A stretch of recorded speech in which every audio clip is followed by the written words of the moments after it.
They have taken incredible steps to move forward to lower violence, to lower crime, to lower narco-trafficking.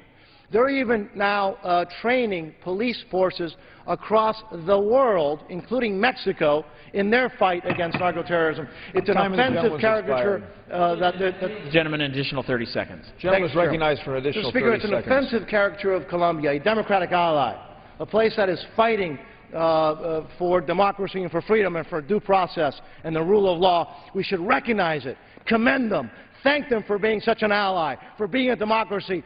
Mr. Speaker, isn't it ironic that a lot of the people that want to do business with Castro's Cuba, where labor unions aren't even permitted, complain about Colombia because they are a democracy, because they're an ally, because they're doing the right thing? Let's pass this common sense thing. Let's also thank the President for finally doing what he said he was going to do a long time ago when he said that it was time to pass this.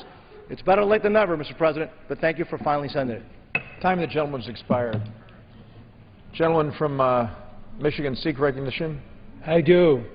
It's now my privilege to yield 1 minute to our distinguished leader, the gentlelady from California, Ms. Pelosi. Gentleman from California is recognized for 1 minute.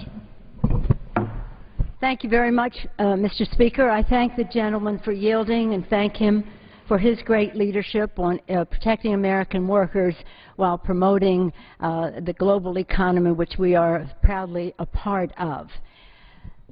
Mr. Speaker, I rise today as we consider the Colombia Free Trade Agreement to make the following statement. Much has been said about this agreement creating 6,000 jobs in the United States. 6,000 jobs. Now, we want to fight for every single job for the American people. But it is ironic or strange to hear a big fuss about we have to do this because it's going to create 6,000 jobs when the leadership of this body is totally ignoring the fact that we are losing 1 million jobs, 1 million jobs because of the China currency bill. When it was discussed that these bills would be brought to the fore, many of us said we shouldn't even be considering these bills.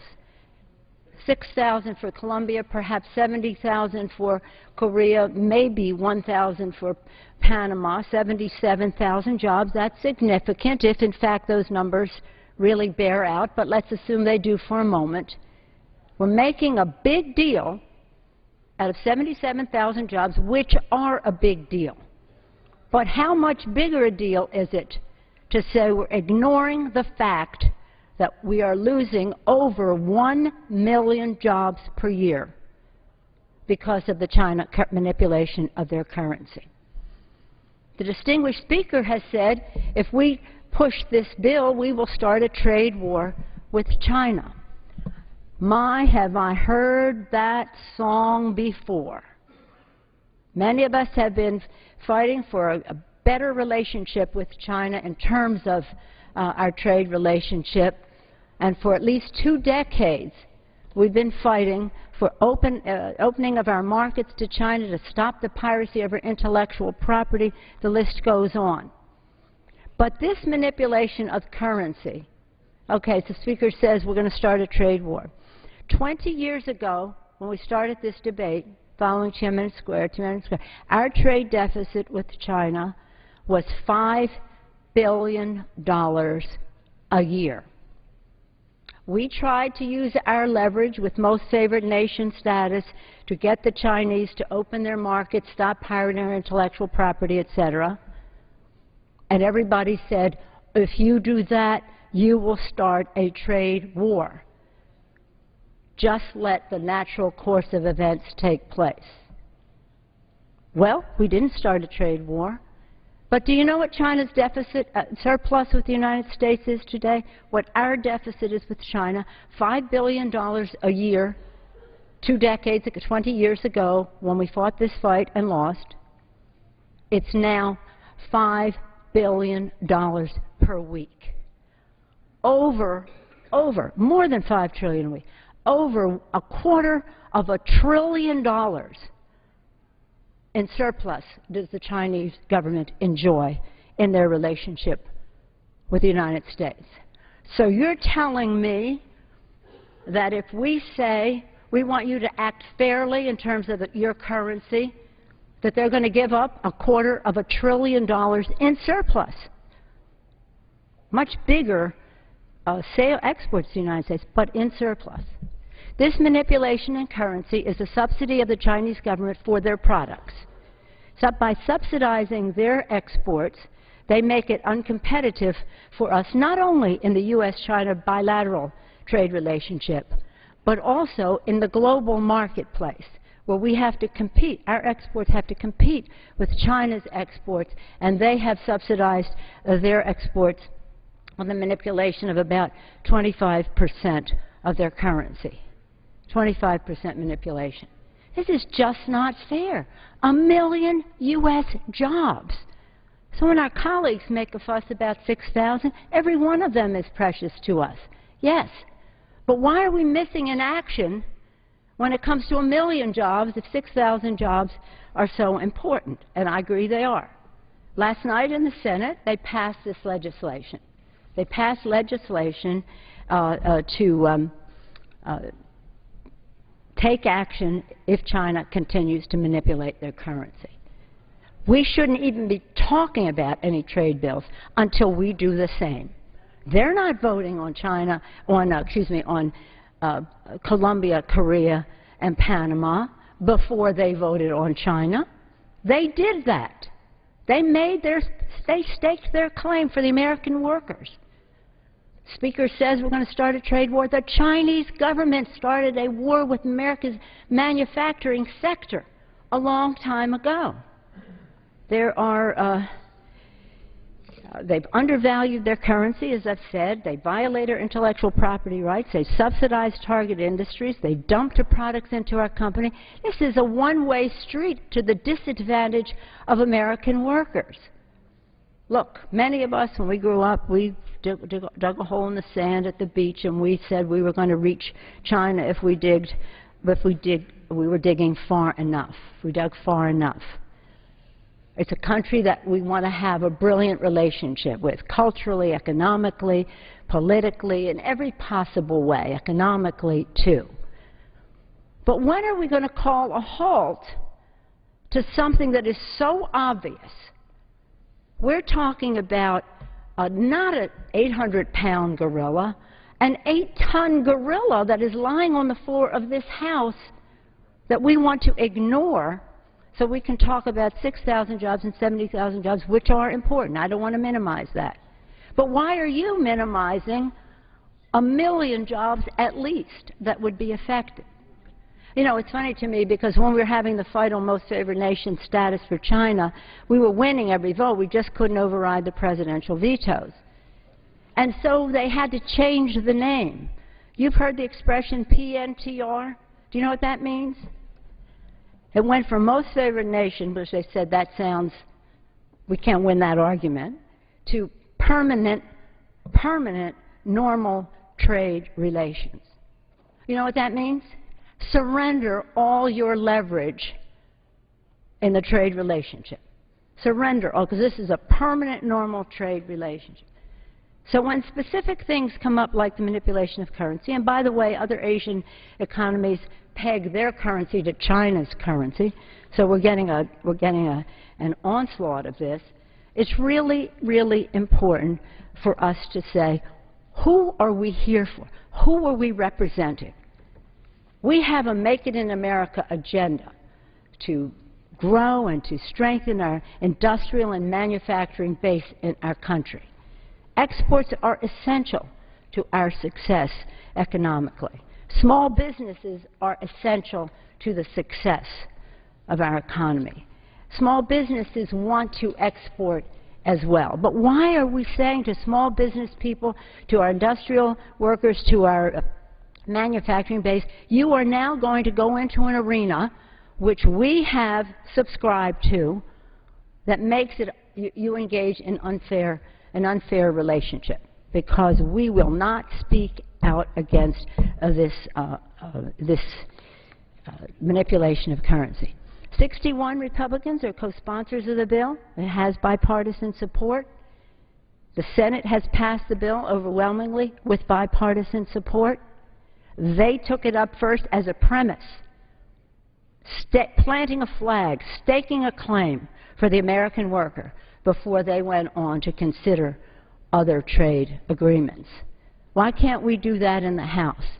I think we should call a halt to voting on any of these things until we say to the American worker, we're on your side. We're on your side when it comes to these trade agreements. We recognize that trade is very important to us. President Kennedy is part of the legacy of all of us here talking about America as important in the world economy and free trade, fair trade, I like to think, as part of that. But after 20 years of violation of our intellectual property, subsidizing their projects, the list goes on and on. We just sit by and say, we're going to start a trade war if we do something about the war on America's manufacturers that the Chinese already have done. Remember, 20 years ago, they made the same claims, $5 billion a year. How did that work out for us? Today, $5 billion a week at least. So the Chinese are going to walk away from $250 billion in profits. I don't think so. Let's stop riding that tiger. Let's do the right thing for our workers. Let's not even consider any of these trade agreements. Since we're talking about Colombia, I want to say the following. I really wanted very much to be able to vote for this legislation. I was very hopeful when the two governments, Colombia and the U.S., negotiated the U.S.-Colombian Action Plan related to labor rights. They addressed labor concerns and to start the process of ending the abuses. But the commitments made, but that didn't happen. The administration was advocating for this, but the leadership in the Congress said no. The leadership in this House said no. We're not going to put as language in the bill the language that the two governments negotiated to address the labor concerns. If it's not in the bill, it doesn't exist. If we're going to implement this action plan, it has to be part of the legislation, or else we're just saying it's an incidental, it's something on the side. That's not fair to the workers in Colombia or to the workers in the United States. So when the commitment made by our government and Colombia to each other was not included in the bill, I lost my faith in the legislation. I hope that today we can get a vote on China manipulation of currency, get a Colombia Free Trade Agreement that can work for Colombian workers and U.S. workers, and get a trade policy that recognizes that it's a competitive world. We intend to be number one. We intend to be innovative. We intend to educate our workforce so that our entrepreneurial spirit can prevail. It could be a very exciting time. Something new, something fresh, instead of we're reverting to the same old ways. So I urge my colleagues to urge the leadership of this House to take up the China currency bill before we consider any other trade bills, and yield back the balance of my time. Time of the gentleman has expired. Gentleman from Michigan. Well, thank you, Mr. Speaker. At this time, I yield 3 minutes to the lead Chief Democrat co-sponsor of the bill we're considering today, the Colombian Trade Promotion Agreement, Mr. Farr of California. Gentleman from California, Mr. Farr, is recognized for 3 minutes. Without objection, it's so ordered. Thank you very much, Mr. Speaker, and Mr. Chairman, thank you for yielding.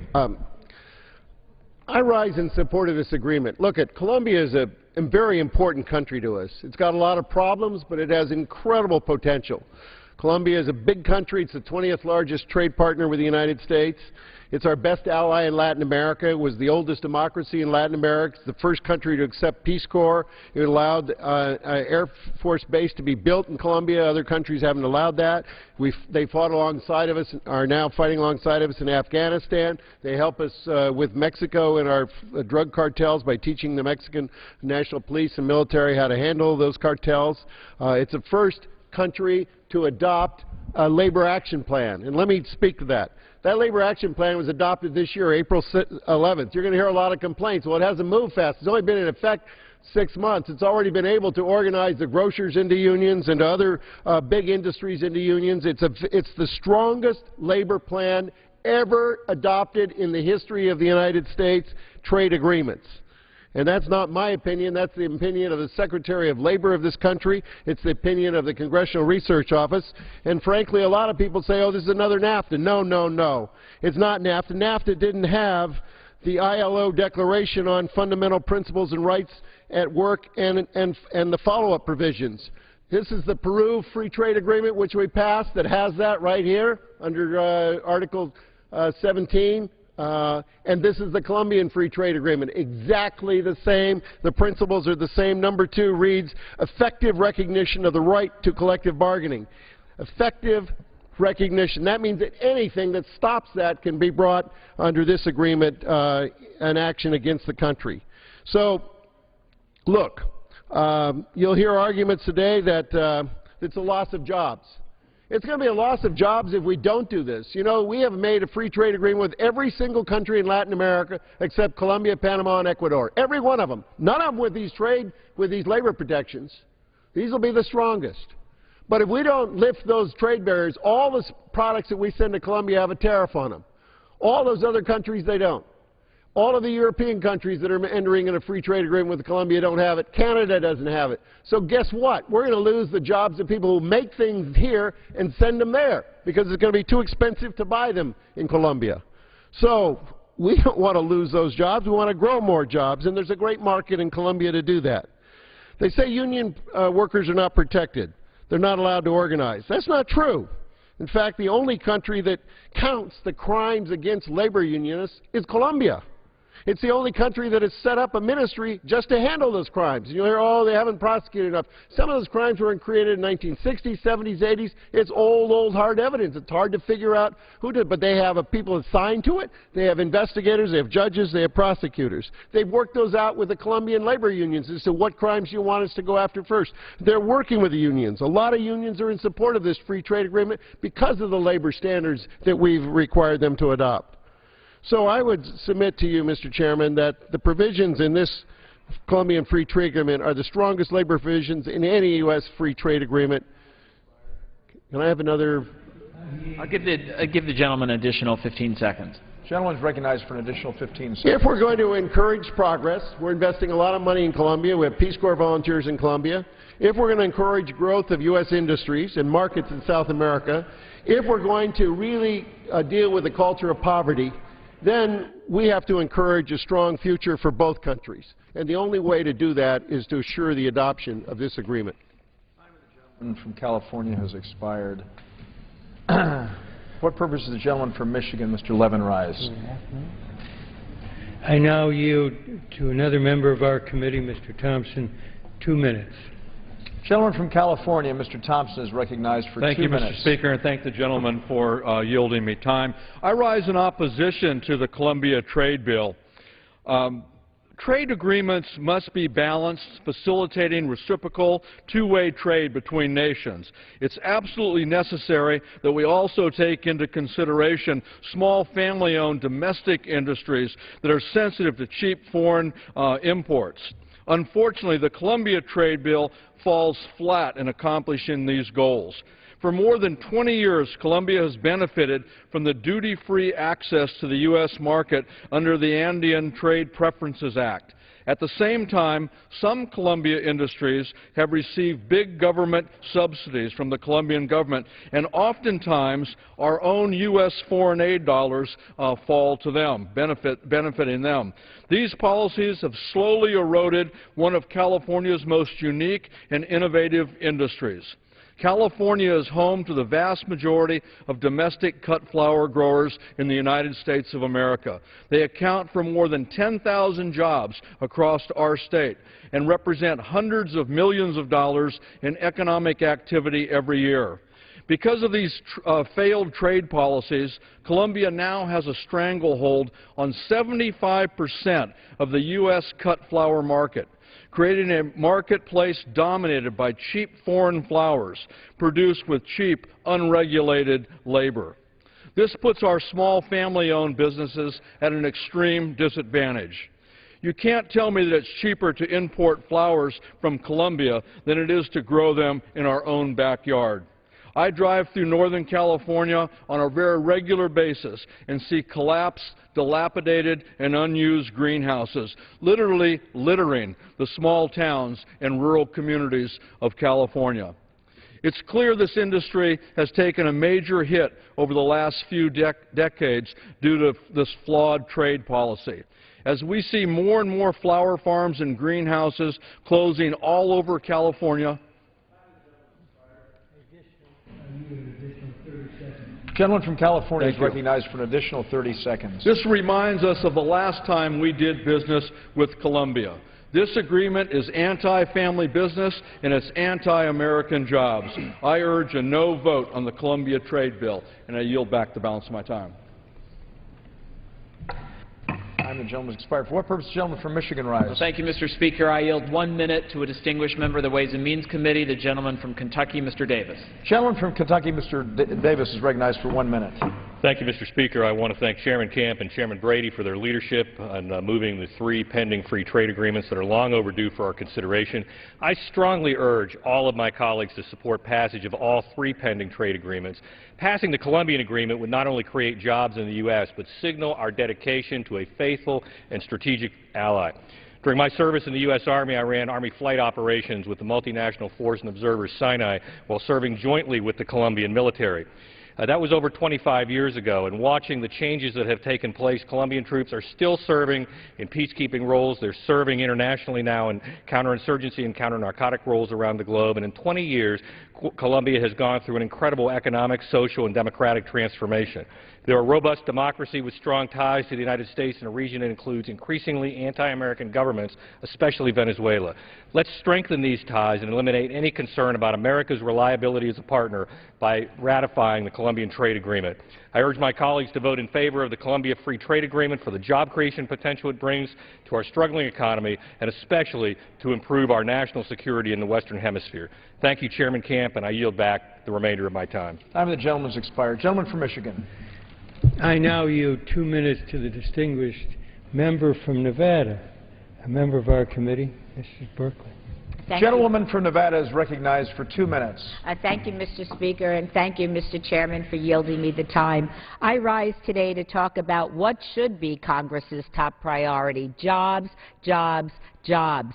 The economic downturn has hit my state of Nevada particularly hard, and families are still struggling with record unemployment. Instead, today we're debating the job-killing Colombia Free Trade Agreement that will result in more good-paying American jobs being shipped overseas. In fact, this trade agreement, taken together with Panama and the Korean trade agreement, will cost our nation over 200,000 more jobs. How much more job loss can Nevadans be expected to absorb before we stand up and say enough is enough? Congress needs to get our priorities straight. Job creation needs to be our top priority. We must create a level playing field for the American worker. Last night, the Senate took a step in that direction by voting to stand up to the Chinese government, whose unfair currency manipulation has cost our nation over 3 million jobs in the last decade, including over 14,000 jobs in the state of Nevada alone.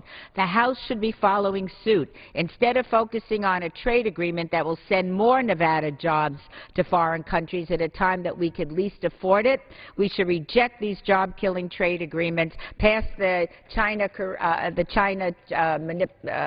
manipulation bill, currency manipulation bill, and let's get on with the job of Congress, which is to create jobs for the American people, the American worker. I yield back.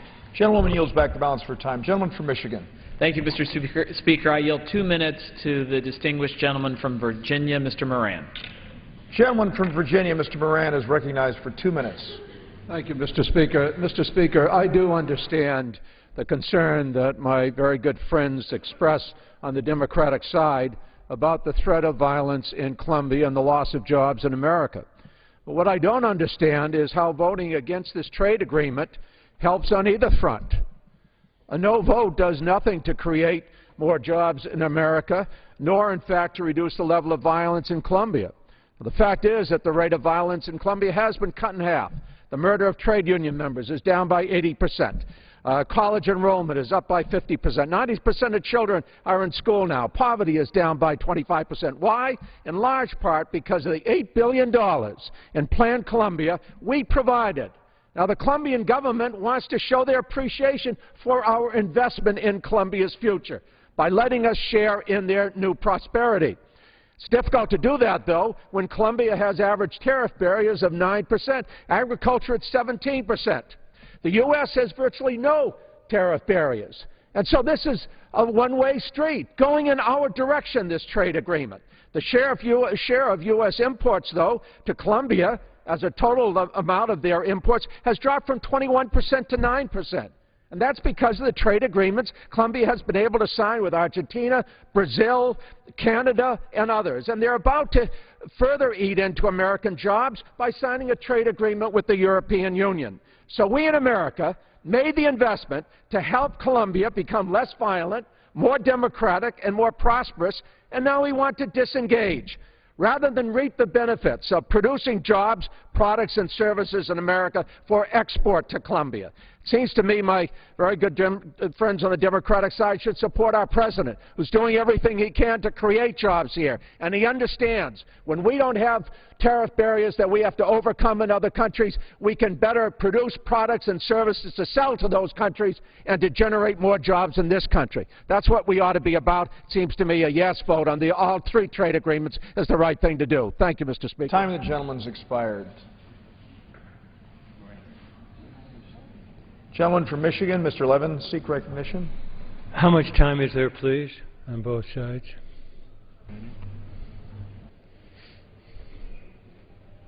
The gentleman from Michigan, Mr. Levin, has 15 minutes remaining, and the gentleman,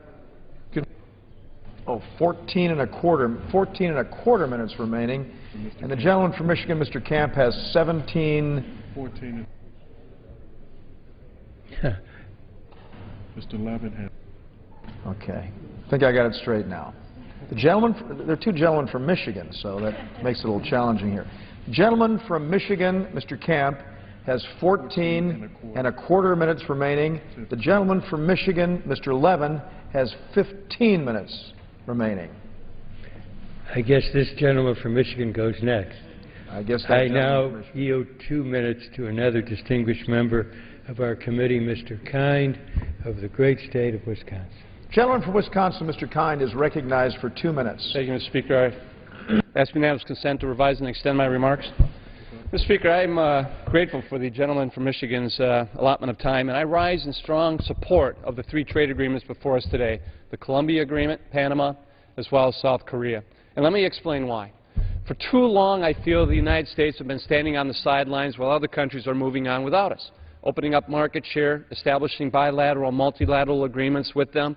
In the specific case of Colombia, because of our inability to be able to come together and pass a trade agreement, in the last year alone we've lost close to 50% market share with agricultural products that we'd normally be exporting into the Colombia market. Being from the state of Wisconsin, obviously the agriculture sector is immensely important, and the longer we delay in passing these measures, the more we're going to be precluded from the market.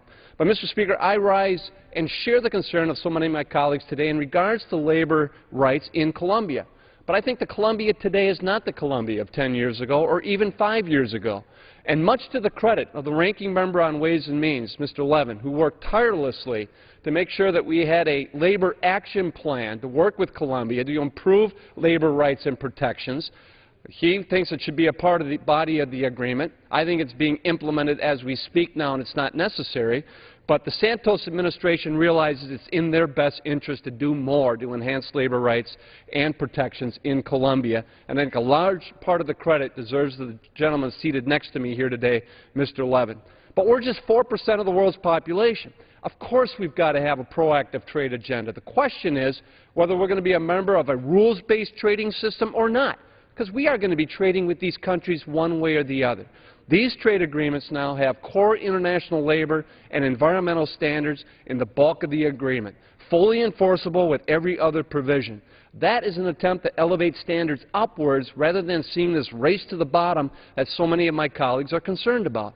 And that's the question I think that's before us today, involving Colombia, Panama, and the larger market, South Korea, is whether we're going to move forward on trade agreements that have been much improved with the current administration, having inherited from the last, or whether we'll continue to move forward without any rules, with those countries having virtual unlimited access to ours and our inability to reciprocate. I would encourage my colleagues to support all three trade agreements. I yield back. For what purpose does the gentlewoman from North Carolina, Ms. Fox, rise? Mr. Speaker, I send to the desk two privilege reports from the Committee on Rules for filing under the rule. Clerk will report the titles of the resolutions. Report to accompany House Resolution 430, resolution providing for consideration of the bill H.R. 358 to amend the Patient Protection and Affordable Care Act to modify special rules relating to coverage of abortion services under such act.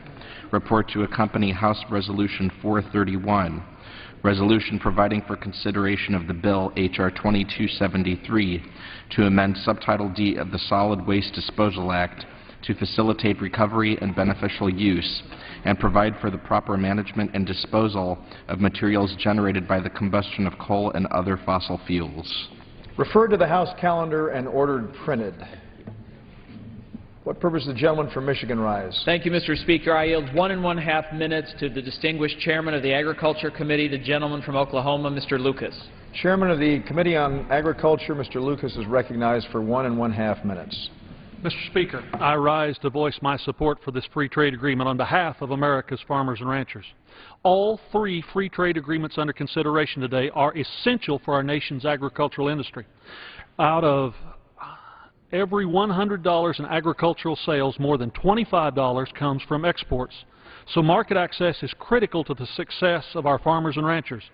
Colombia is particularly important to our producers because without a free trade agreement, we have begun to lose market access. Tariffs on American goods have made them more expensive, and Colombians are choosing to buy other countries' products instead. Lost market access means lost income, lost jobs, and we cannot afford that. Right now, Colombia imposes duties on all American agricultural products. They range from 5% to 20%. Yet we still sell more than $830 million in agricultural products there. That's because America's farmers and ranchers produce high-quality crops and livestock, and those goods are in demand. Under this agreement, Colombia will eliminate tariffs on 70% of our exports. We can be sure that when American agricultural products are no longer subject to tariffs and become more cost competitive, we'll see substantial benefits. In fact, the Farm Bureau estimates we'll see $370 million more in farm exports to Colombia annually. While our farmers and ranchers will benefit from increased market access, they will not be alone. Farm exports create jobs throughout the economy in processing, packaging, transportation, just to name a few industries. A vote to pass the Colombian Free Trade Agreement is a vote for job growth in all sectors. It's a vote to create income and opportunity for our farmers and ranchers. So I strongly urge my colleagues to support this free trade agreement, keep America's agricultural industry competitive. Time of the gentleman from Oklahoma has expired. For what purpose does the gentleman from Michigan rise? I now yield 2 minutes to the gentlelady from California, Maxine Waters. The gentlewoman from California, Ms. Waters, is recognized for 2 minutes. I thank my friend from Michigan, Congressman Sander Levin, for the time. I rise to oppose this so-called free trade agreement. I find it deeply disturbing that the United States Congress is even considering a free trade agreement with a country that holds the world's record for assassinations of trade unionists. And would cause a loss of 55,000 jobs in the United States. The Congressional Black Caucus has been working hard to create jobs. We've held job fairs in 5 cities in the country. We've been working hard to create jobs because the unemployment rate in this country is unacceptable. 9.1 throughout the country, 11.3 for Latinos, 16% for African Americans. We need jobs, not an unfair trade agreement. Additionally, according to Columbia's National Labor School, 51 trade unionists were assassinated in Colombia in 2010. That's more than the rest of the world combined. In addition, 21 unionists survived attempts on their lives. 338 unionists received death threats. 35 were forcibly displaced. 34 were arbitrarily detained, and 7 just disappeared in 2010. Another 23 unionists have been assassinated so far this year, and a total of 2,908 union members have been murdered in Colombia since 1986. And the Colombian Attorney General's office has not obtained any convictions for these murders for the past 4 years. The people of Colombia don't need a free trade agreement. They need a government that respects the rights of all of its citizens. Let's vote down this trade agreement and tell the government of Colombia that there can be no free trade without human rights and human dignity. I yield back the balance of my time. Gentlewoman yields back the balance of her time. For what purpose, gentleman from Michigan rise? At this time, I yield 2 minutes to the distinguished gentleman from New York, Mr. Meeks. The gentleman from New York, Mr. Meeks, is recognized for 2 minutes. I thank the chairman. I thank the chairman for his work. I thank the ranking member. Let me start off by thanking Mr. Levin also, because indeed I know he's been back and forth to Colombia, and he's made this a better trade bill with the action plan. And it's your hard work and dedication, Mr. Levin, and I thank you for doing that. Yesterday I had a chance to talk briefly on the floor in regards to the economics of it. But I'm hearing about a lot of people talk about the past of Colombia, but not some of the things that's taking place on the ground right now. And I've heard a lot of individuals talk about how it may be devastating in reference specifically to the African Colombian community. But let me bring some facts to the issue, because I think oftentimes when I looked and talked to President Santos and the civil rights struggle right here in America, I see some similarities that we got to think about, because there's some positive things, a lot of positive things that happen on the floor. For example, for the first time, we have the Victims of Land Restitution Law in Colombia that was passed by the government of Colombia. We have the presidential program on African Colombians. We have the development projects. We have the mining and prior consultations law. We have addressing discrimination, an anti-discrimination law that has been passed. We have the African Colombian and Indigenous program that has been passed by the Colombian legislature. We have the Afro-Colombian Leadership and Scholarship program. We have the Martin Luther King Scholarship program. We have the Equal Employment Opportunities Initiative. All of this is done by the Santos government. We have the Pathways to Prosperity, Women and Entrepreneurs Mentoring Network. We have scholarship for African Colombian police. We have the Emergency Humanitarian Assistance Program. These are just some of the programs that is happening on the ground right now that are benefiting African Colombians. And when you talk about the leadership there, because I get letters back and forth, there's a diverse leadership in Colombia, just as a diverse leadership here in America. And just as the goal is to make sure that we enact certain things into laws so that we can make changes to make it better for people for tomorrow. That is what President Santos has been doing. That's what has happened, and that's what is happening. And so I say, well, some say, well, they struggle to say Santos is not going to carry out. In my estimation, when Lyndon Baines Johnson became president, some of the civil rights the gentleman an additional 30 seconds. But the gentleman from New York is recognized for an additional 30 seconds. Thank you. But he did. He came with some of the most landmark legislation with reference to civil rights and voting rights in the history of this country. The same thing I see happening right now on the ground with President Santos. Landmark for the first time ever legislation addressing the rights of African Colombians, and because of the work of Mr. Levin, also landmark rights addressing the rights of all in labor. And I think that it's a positive thing, and we should pass this Colombia Free Trade Agreement, because the right thing is we're moving in the right direction. We're not there yet, but we're moving in the right direction, and I yield back. Thank you. Time of the gentleman from New York has expired. For what purpose, the gentleman from Michigan, Mr. Levin, rise? I now yield 2 minutes to the gentleman from Ohio, the distinguished member from Ohio, Mr. Kucinich. The gentleman from Ohio, Mr. Kucinich, is recognized for 2 minutes. Thank you very much, Mr. Chairman, or Mr. Speaker. I've listened carefully to this debate, and I know that my good friend, Mr. Levin, and my friend, Mr. Camp, have worked to try to craft an agreement they feel is in the best interest of this country. But this debate cannot pass without pointing out some facts that concern those of us who are opposed to this. And according to Global Trade Watch, Colombia is the world capital for violence against workers, with more unionists killed every year than in the rest of the world combined.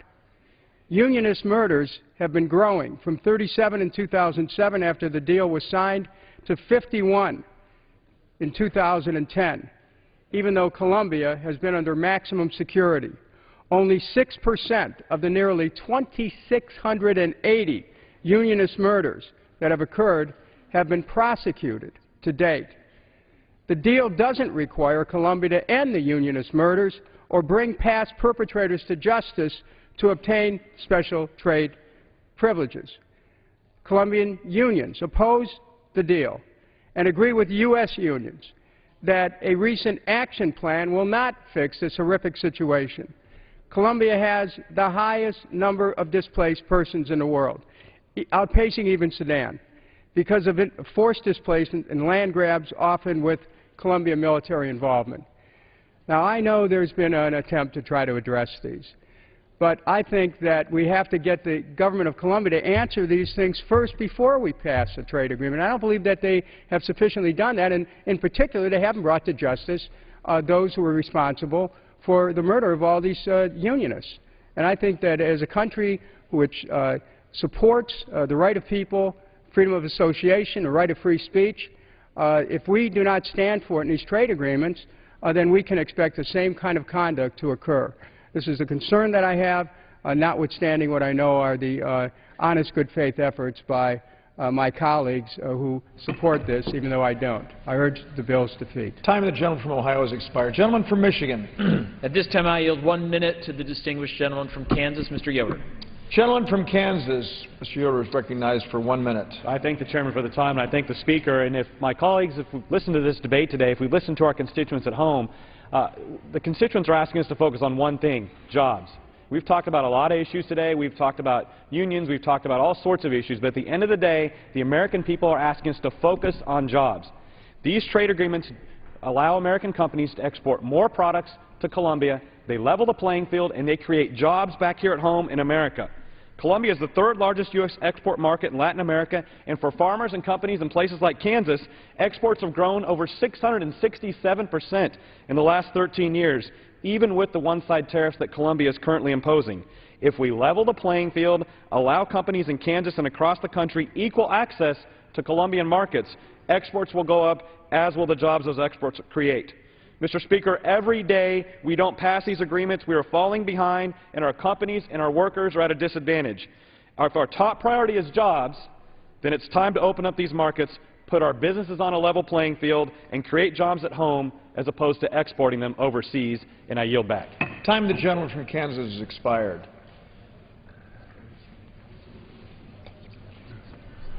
For what purpose, the gentleman from Michigan, Mr. Levin, rise? How many speakers do you have left, Mr. Camp? I think the gentleman's asking the gentleman from Michigan. Yeah, you were just referring. We have several speakers left. Several? We were just trying to determine the number. Okay, I'll reserve the balance of the time. All right. The gentleman reserves the balance of his time. For what purpose, the gentleman from Michigan, Mr. Camp, rise? Does the gentleman from Michigan have any additional speakers? Do you want to go there? I think not. I'm going to sum up myself. All right. Gentleman from Michigan, Mr. Levin, reserves the balance of his time. But this time I yield 1 minute to the distinguished gentleman from Texas, Mr. Canseco. Gentleman from Texas, Mr. Canseco, is recognized for 1 minute. Thank you, Mr. Chairman. Mr. Speaker, I'm pleased to be able to cast my vote in support of the Colombia Free Trade Agreement, even though it's taken almost 5 years to get a vote on it. And I thank Chairman Camp, Chairman Dreyer, and Chairman Brady for their leadership in this cause. The Colombia Free Trade Agreement is important for several reasons. First, it will create jobs here in the United States. The International Trade Commission has estimated this will increase U.S. exports to Colombia by over $1 billion. It will grow our nation's economy by over $2 billion and create thousands of new jobs here and home. In the case of the 23rd District of Texas, the Colombia Free Trade Agreement is of particular importance, as I have a great deal of agriculture in my district, and more than half of current U.S. agricultural exports to Colombia will become duty-free immediately, and almost all remaining tariffs gone after 15 years. This agreement is also important as it demonstrates our commitment to a steadfast ally in Latin America against oppressive regimes like Hugo Chávez's Venezuela. Fundamentally, this agreement is about the economic freedom of the American people to be able to have a wide array of choices and to pay less for those choices because of power trade competition. I yield back. The gentleman yields back the balance of his time. Does the gentleman from Michigan, Mr. Levin, continue to reserve the balance of his time? Gentleman from Michigan, Mr. Camp is recognized. At this time, I yield 1 minute to the distinguished gentleman from Arizona, Mr. Flake. Gentleman from Arizona, Mr. Flake, is recognized for 1 minute. I thank the Chairman. Mr. Speaker, I rise in support of all three free trade agreements that will be on the floor today. In an era where we have a near constant supply of federal bailouts and stimulus packages and federal spending, it's refreshing that the Congress is doing today what it should be doing, and that is creating an environment in a bipartisan way under which businesses can create jobs and that the economy can flourish. It's the appropriate role of Congress to take these kind of steps, to simply create an environment and then step out of the way and let business create these jobs. Arizona alone had more than $15 billion worth of merchandise exports alone in 2010. More than half of this was exported to countries with which we have free trade agreements. These three free trade agreements today will only expand the opportunities for that to increase. These arrangements will allow the private sector to create thousands of new jobs and strengthen the economy in the long term. Again, that is the appropriate role for government, to create an environment where the private sector can create jobs. That's what free trade agreements do. That's why I'm pleased to support these agreements today. I yield back the balance of my time. The gentleman from Arizona has expired. For what purpose, the gentleman from Michigan, Mr. Camp, rise? At this time, I reserve. For what purpose, the gentleman from Michigan, Mr. Levin, Mr. rise? Camp, you're going to close after I do. I yield myself the balance of the time, Mr. Speaker. The gentleman from Michigan, Mr. Levin, is recognized for 9 minutes. Let me be clear what's at stake here on the Colombia FTA. I feel so deeply about it. Free trade agreements set the terms of competition between nations. It's more than about the mathematical flow of goods. The conditions for workers in the country we trade with are fundamental to that competition. Workers in Colombia have long been without their basic worker rights. More than any other democracy in the globe, there have been extreme levels of violence against workers and their leaders. There's been a universal, really a universal lack of justice for murders of union activists. And there have been extensive flaws in Colombia's labor law and its practices. These conditions and the insistence of Democrats that they be effectively and fully enforced are what held up consideration of the Colombia Free Trade Agreement. What has been long overdue was work on these conditions, and there wasn't by the Bush or the Uribe administrations. Yes, it's taken 5 years, because most of those years were taken up by inaction by our administration, the Bush administration, and by the administration previous to Mr. Santos. So earlier this year, an action plan on labor rights was negotiated between the new American and Colombian administrations, and it included some commitments and deadlines, at long last, for Colombia to address issues of worker rights, violence, and impunity. Very regretfully, some key obligations have not been met in a meaningful way. Let me give you one example about a condition that I saw firsthand in visits to Colombia. Their employers have a history of using sham cooperatives and other contract relationships to camouflage true employment relationships and thereby to rob workers of their rights. The ILO has long identified this type of practice as among the most serious problems facing Colombian workers. In Colombia, only workers who are directly employed can form a union and collectively bargain. Colombia committed to stop such abuses in the action plan, and it passed some far-reaching legislation and proposed effective regulations. But unfortunately, it then has backed away. Through loopholes in the law, it has allowed employers in Colombia, including a major beverage company and palm oil producers, to begin converting cooperatives to other contract forms to continue denying workers their basic rights. So we privately, we Democrats in the House, pushed the Colombians for months to try to stem this problematic shift. But even a clarification it issued on the eve of the markup last week, after public pressure had been brought to bear, fell short. So this problem highlights precisely why it was vital to link the action plan to the FTA we're voting on today. But very regrettably, the Republicans blocked any reference at all to the Labor Action Plan in the implementation bill, and unfortunately, the administration acquiesced in that position. And I just want to emphasize, explicitly linking the action plan to entry into force of the Colombia FTA was necessary as a vital step to ensure effective, meaningful implementation of the action plan. Without such a linkage, we have no leverage to ensure that Colombia lives up to the commitments it's made. And I also want to emphasize, it provides no context and meaning for the enforcement of the FTA worker rights standards in the future. The language in the FTA is the basic international worker rights language. It is general in its provision. It has to be given meaning, and the action plan would help to give it meaning if in the future action needed to be taken under the dispute settlement system.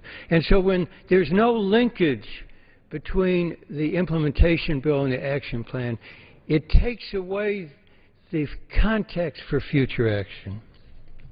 Other obligations under the action plan have not been meaningfully met. Despite minimal requirements set in the action plan, Colombian employers continue to use direct negotiations with workers, referred to as collective pacts, to thwart workers from organizing, and I saw firsthand the use of those collective pacts when I was in Colombia on one of my 3 visits. And another problem, a pervasive problem, was highlighted earlier this month by Human Rights Watch. Little progress in investigating and prosecuting murders of people trying to exercise their rights, even those cases designated as priorities. Colombia authorities obtained just 6 convictions of 195 union murders that occurred in the 4+ years leading up to May 2011.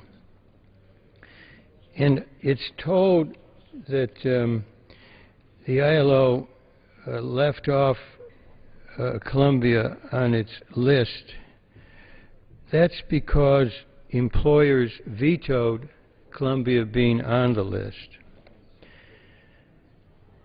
And notwithstanding clear commitments under the action plan to improve the situation through reforms in investigatory policies and methods, Colombia did not take the first step to do this, namely the publication of an analysis of closed union murder cases, until the eve of the markup, even though the action plan called for its completion.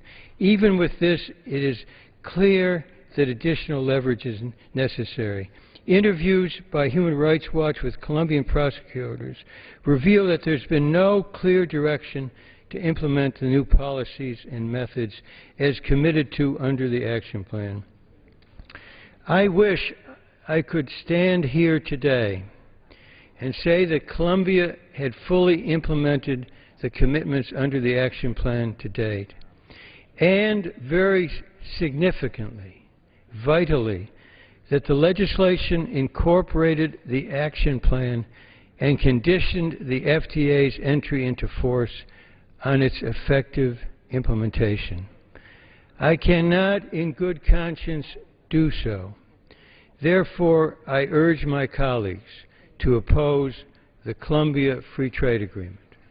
And I yield back the balance. The gentleman yields back the balance of his time. For what purpose, gentleman from Michigan, Mr. Camp rise. I yield myself the balance of the time. Gentleman's recognized for the balance of the time. I would just say, Mr. Speaker, that well before the Labor Action Plan was signed by President Obama and President Santos, Colombia had raised their labor standards and aided union members in the exercise of their rights well before the action plan ever occurred. Colombia now has implemented all 8 of the ILO core conventions, 6 more than the United States. The statute of limitations for murder was raised in 2009 from 20 to 30 years. The minimum prison sentence was raised from 13 to 25 years, and the maximum was raised from 25 to 40. The authority to declare the legality of strikes is now in the purview of the judiciary, not the executive branch, which depoliticizes these decisions and shows the transition and progress that Colombia has made in this area. And employers no longer have a unilateral right to force a strike to arbitration. The Constitution reforms in 2004 shortened by 75% the time it takes to prosecute a homicide case. And as I've mentioned earlier, the murder rate in Colombia, the murder rate against union members has declined by 85% since 2002. As my Democrat colleagues in support of the Colombian trade agreement have said, the action plan, the Labor Action Plan, is the most stringent labor action plan anywhere in the world that has ever occurred. And with regard to the cooperative issue, the U.S. Trade Representative testified in the Ways and Means Committee when we marked up this legislation that that loophole has been addressed and has been closed by the Colombian government. This is something the administration has agreed has occurred as well, not just myself. And let me just address this issue of the Labor Action Plan being placed inside the trade agreement. And I would just say that to force the entry, to condition entry into force of the trade agreement with the compliance with the Labor Action Plan is completely inappropriate. And that's why there was bipartisan opposition to doing that. I certainly welcome the gentleman's statement that I was able to get the administration to acquiesce to not having the Labor Action Plan put into the agreement. Frankly, there was bipartisan agreement, the administration agreeing as well on that point. But let me just say, the trade agreement's labor chapter, there is a labor chapter in the agreement itself that addresses the labor issues that appropriately fall within the scope of the agreement. And the Labor Action Plan goes well beyond that scope, and let me say why. The purpose of the implementing bill, the purpose of the bill before the House today, is to make changes to the United States laws that are necessary to implement the agreement. The Labor Action Plan doesn't require any changes to U.S. law, so therefore it should not and is not in the bill. And apart from being inappropriate, it's really unnecessary to condition entry into force on a labor action agreement that the Colombians have agreed to. They have demonstrated their commitment to fulfilling the terms of the Labor Action Plan.